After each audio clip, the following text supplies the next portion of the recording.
پروردگار جب کائنات کے سارے محاسن تو نے ہمیں دیے، جب کائنات کے سارے کمالات تو نے ہمیں دیے، جب تو نے رزق طیب ہمیں عطا کیا، کسی غیر کو ہمیں محتاج نہیں بننے دیا، ساری مخلوقات کو ہمارے تابع قرار دیا، ساری مخلوقات پہ ہمیں افضلیت عطا کر دی، اب تو ہی بتا ہم تیری کس طرح حمد کریں، اب ہم تیری کس طرح حمد کریں، اب ہم تیرا کس طرح شکر ادا کریں۔ یہی ہے، یہ طریقہ بتا دیا نا مولا نے بتا دیا۔ تم سوچو ہمیشہ، اللہ نے تمہیں آنکھیں دی، اللہ نے تمہیں زبان دی، اللہ نے تمہیں اولاد دی، اللہ نے تمہیں مال دیا، اللہ نے تمہیں والدین دیے، اللہ نے تمہیں رشتہ دار دیے، اللہ نے تجھے یہ محبتیں دی۔ کبھی سوچا ہے کہ پروردگار تیرا کس طرح شکر ادا کریں؟ یہ طریقہ بتا دیا۔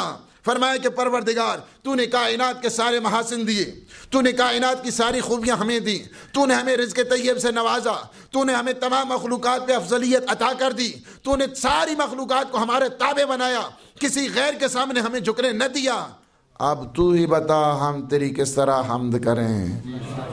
فَكَيْفَ نُطِيقُ حَمْدَهُ ام متا نؤدی شکرہ، کیا تیری حمد ہو سکتی ہے، کیا تیرا شکر ہو سکتا ہے؟ لا متا، نہ تیری حمد ہو سکتی ہے نہ تیرا شکر ہو سکتا ہے۔ منتہا بتا دی، یہی ہے عبادت، اسی کا نام ہے۔ منزل تمام ہو گئی۔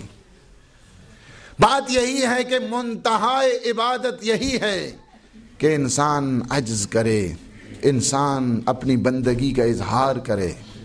سب سے بڑی عبادت یہی ہے۔ عبادت کیا کرتی ہے؟ غرور کو مٹاتی ہے۔ سجدہ جب اس نے کر دیا تو غرور کیسا رہ گیا؟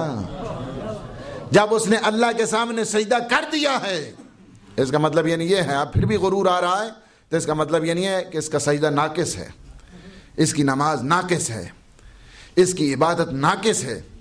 اس وجہ سے کہ جس عبادت میں، عبادت کا مطلب ہی یہی ہے کہ اظہار تذلل کرنا، اپنی پستی کا اظہار کر دینا ہے، یہ ہے عبادت۔ عبادت کا مطلب یہ ہے عبادت ہم کرتے ہیں، یعنی عبادت کا مطلب یعنی تیرے چوکٹ پہ آئے ہیں، تیرے سامنے سر جھکائیں گے، تیرے غیر کے سامنے نہیں جھکیں گے۔ اس لیے کہ ہمارے اللہ کے جو عاشق بندے ہیں وہ یہی سبق دے کر گئے ہیں، کسی غیر کے سامنے نہیں جھکنا، اسی کے سامنے جھکنا۔ اور جو ویسے کہتے ہیں نا یا اللہ مدد، یا اللہ مدد، لپ سروس سے، وہ جب بھی کوئی مشکل آتی ہے یا اللہ مدد بھول کر فلاں فلاں آ جاؤ جی، آ جاؤ ہماری مدد کرو، اب تک وہ بیٹھے ہوئے ہیں مدد کر رہے ہیں۔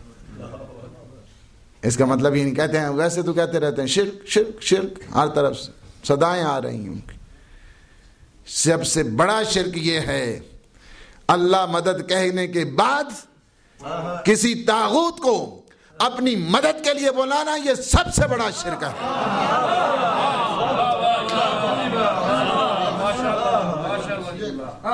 سب سے بڑا شرک ہے۔ فَكَيْفَ نُطِيقُ حَمْدَهُ أَمْ مَتَى نُؤَدِّي شُكْرَهُ، پروردگار اب تو ہی بتا تیری کس طرح حمد کی جائے، تیرا کس طرح شکر ادا کر دیا جائے۔ امام سجاد علیہ الصلوۃ والسلام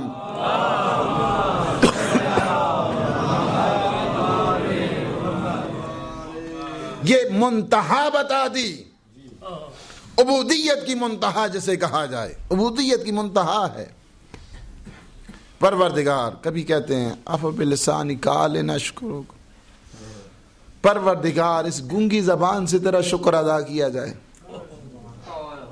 کیا اس گونگی زبان سے تیرا شکر ادا؟ یہ زبان کہاں ہے کہ تیرا شکر ادا کیا جا سکے؟ تیرا پروردگار تیرا شکر تو ادا نہیں ہوتا۔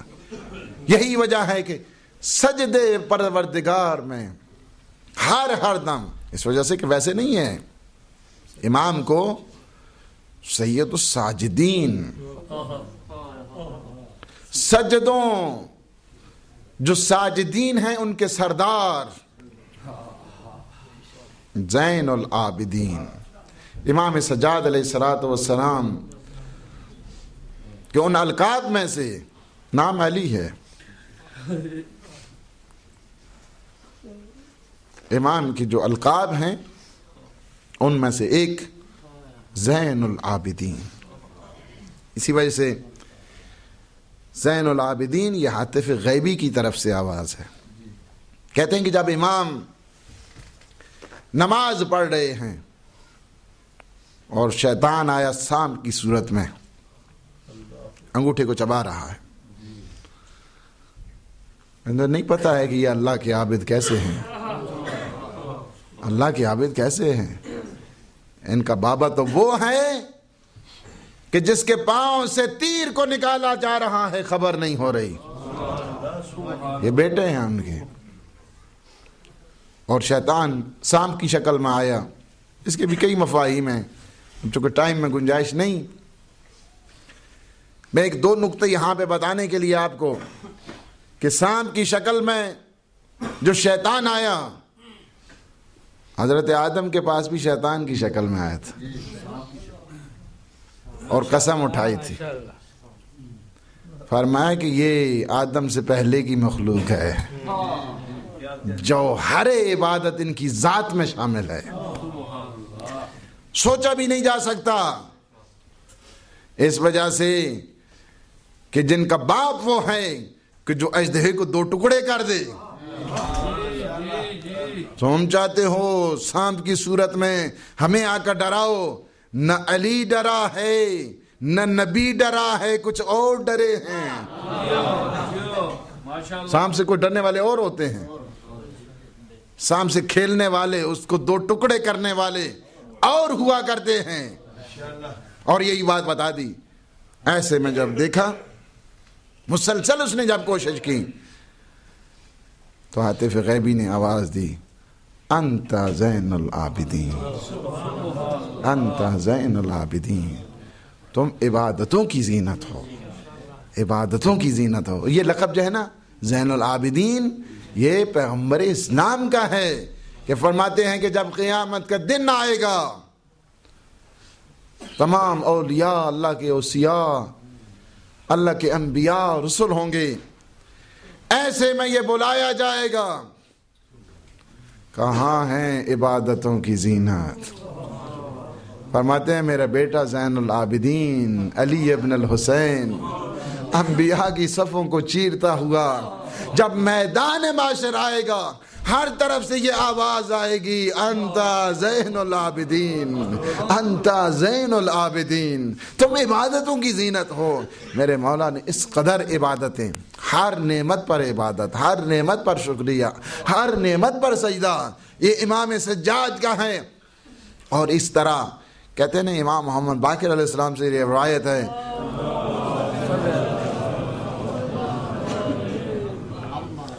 کہا کہ میں نے بابا کو دیکھا، آنکھیں زرد ہو چکی ہیں، چہرہ اس طرح خستہ حال ہے، ضعیف نحیف ہیں، سجدے زخم ہو چکا ہے پیشانی پر سجدوں کی وجہ سے.